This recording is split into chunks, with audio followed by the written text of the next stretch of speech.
পরিষদ যারা আছে তারার বিচার চাই। আর ওর বাড়ির লোকজন আর ওর আর দেবার দুয়া, তারপর আর জাল আর দেবার নাম মুবারক সুলেমান, আর ওর হাফেজা খাতুন, আর জাল সুমাইয়া, আর জাল হাবিবিয়া, তারপর আর নন্নস মঞ্জুরা,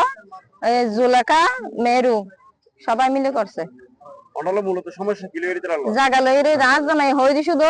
দুজন দুই পাশে ঘর ঘর মাঝে উড়ান না যাতে দুজনের সুবিধা হয়, মানে শুধু নিশ্চয় হরার পারে না অস্ত্র মামলা দিয়ে ফাঁসা দিয়ে বাইরে তো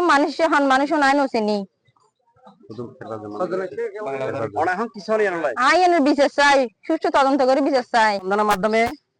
প্রশাসনের লোহাগাড়া প্রশাসনের প্রতি দৃষ্টি আকর্ষণ করছি। আমাদের এলাকাকে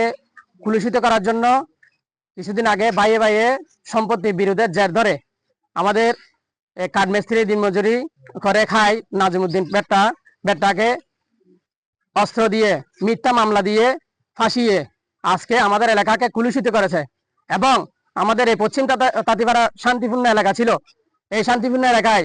যারা এই ধরনের নাটকীয় ঘটনা ঘটিয়েছে আমি এদের দৃষ্টান্তমূলক শাস্তি চাই এবং সুস্থ তদন্তের মাধ্যমে আমাদের এলাকা যে শান্তিপূর্ণভাবে মানুষ বসবাস করে এবং আমাদের একজন ভাই, একজন দিনমজুর নিরপরাধ ভাইকে যে পারিবারিক সম্পত্তির জের ধরে এই যে নাটকীয় মামলা, নাটকীয় অস্ত্র দিয়ে অস্ত্র মামলায় ফাঁসিয়েছে, যারা ফাঁসিয়েছে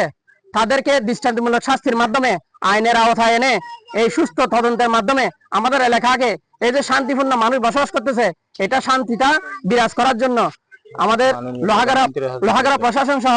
আইন যারা প্রশাসনিকভাবে দায়িত্ব পালন করে আমি সবার দৃষ্টি আকর্ষণ করব। আমাদের এলাকা যেভাবে শান্তিপূর্ণ ছিল, আমাদের এখানে কোনো অস্ত্র নাই, কোন ধরনের মানুষের মধ্যে বিরোধ নাই, কিন্তু আমাদেরকে যে ফাঁসিয়েছে, আমাদের ভাইকে ফাঁসিয়েছে এবং অস্ত্র মামলা দিয়েছে, এই অস্ত্র মামলাটা নিঃশর্ত মুক্তি দিয়ে আমাদের নাজিমুদ্দিন ভাইকে আমাদের মাঝে ফিরিয়ে দেওয়ার জন্য আমি মাননীয় প্রধানমন্ত্রী সহ লোহাগাড়ার প্রশাসনিক যারা দায়িত্ব পালন করতেছে তাদের সুস্থ তদন্তের মাধ্যমে দৃষ্টান্তমূলক শাস্তি দাবি করছি।